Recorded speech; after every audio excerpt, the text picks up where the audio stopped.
Bonjour. J'ai un parcours un peu similaire à mon camarade Pascal parce que j'ai moi aussi une vingtaine d'années en gendarmerie.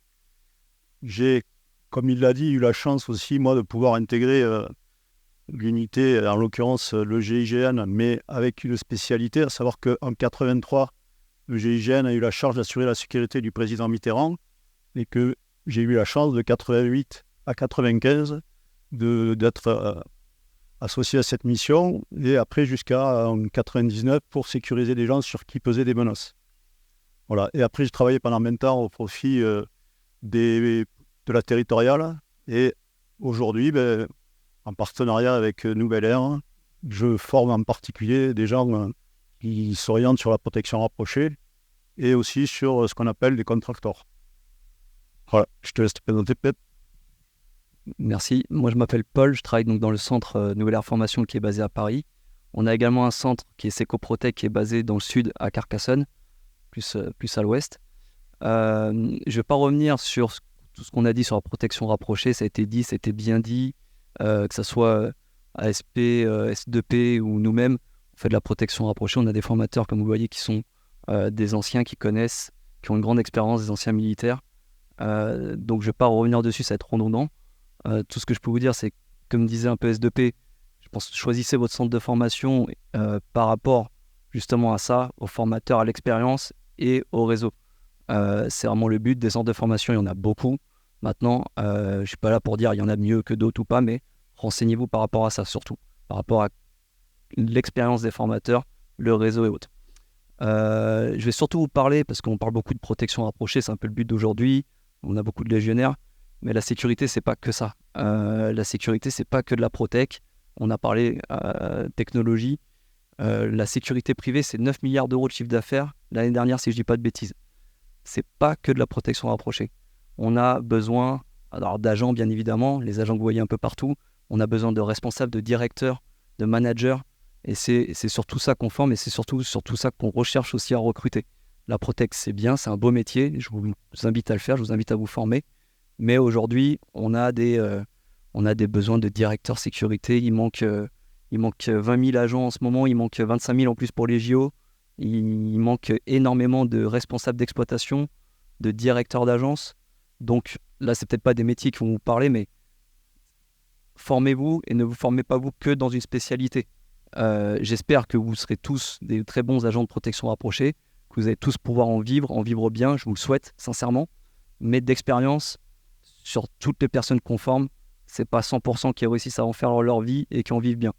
En revanche, si vous savez où aller en sécurité, il y a d'autres domaines. Comme je vous disais, le management et autres. On a des partenariats, on a des réseaux, c'est le but d'aujourd'hui. On travaille avec des sociétés qui passent par nos centres de formation parce que justement ils nous connaissent et qu'on les connaît via d'autres expériences, mais des sociétés qui ont des 3000, 2500, 3500 salariés à travers toute la France. Et c'est surtout de ça dont moi je voulais vous parler parce que sinon on va répéter un peu ce qui a été dit et ça n'a pas un grand intérêt. Mais voilà, que ça soit en formation sur Paris ou dans le Sud, le but après c'est de trouver du travail à tout le monde. Et pourquoi nous on est là? Parce que, comme je vous disais, les sociétés avec lesquelles on travaille sont sur toute la France. Vous pouvez très bien venir être formé à Paris. On vous trouve du travail à Nîmes, à Angers, partout. C'est le but. Je vais revenir quand même sur Secoprotec et je vais laisser Pascal parler un peu plus d'un truc qui peut vous intéresser également, parce qu'on a parlé de protection rapprochée du contractor. C'est pas ma grande spécialité, donc je vais laisser les anciens le faire. Oui, j'ai évoqué aussi la formation contractor parce que les SMP, c'est quelque chose qui risque vraiment dans le temps de se développer. Alors, il n'y a pas de carte professionnelle en France, mais les centres de formation qui dispensent ce genre de stage font leur renom par les réseaux et par la communication qui se fait entre vous. Bon. Donc, c'est vrai que quand on a un parcours d'ancien militaire, c'est une reconversion qui peut vraiment correspondre à ce que vous savez faire déjà.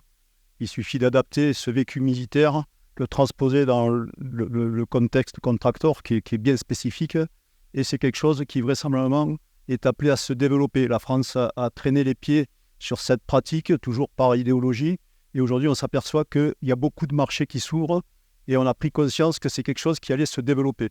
Donc voilà le genre de reconversion aussi qui peut s'offrir à vous, parce que vous avez vraiment les profils qui correspondent à ça. Voilà. Donc le but, pour pas vous, ça fait déjà un petit moment qu'on parle et on a un stand là-bas. N'hésitez pas à venir. Je suis ouvert à toute discussion, un peu comme le disait Paul de SP Bodyguard. On est là pour échanger sur notre expérience. Je peux vous donner la mienne. J'ai commencé à 18 ans. J'ai fait un petit parcours militaire. Je dis petit parce que j'ai fait 5 ans à l'armée de terre pour être pompier de Paris. J'ai fait mon contrat de 5 ans. J'ai quitté les pompiers. Au bout de 5 ans, j'ai arrêté. J'ai fini mon contrat. J'ai pas renouvelé. Je connaissais rien à la sécurité. Un homme que je connais très bien m'a dit viens, tu sais lire, tu sais écrire, il y a de l'argent à faire, il m'en fallait pas beaucoup plus à l'époque. Je suis entré dans la sécurité sans rien connaître. Je me suis 5 ans d'armée, pompier de Paris, on va me proposer un taf intéressant. J'ai un CV qui n'est pas non plus monstrueux, mais qui peut être intéressant pour le métier de la sécurité. Je me suis retrouvé agent en magasin dans un Lidl, pour ceux qui connaissent, debout toute la journée, payé 1200 € à contrôler des tickets de caisse et essayer d'arrêter des voleurs. J'ai fait la même tête que certains d'entre vous. Je me suis dit, qu'est-ce que je fais là? J'ai continué, on m'a dit fais bien ton travail.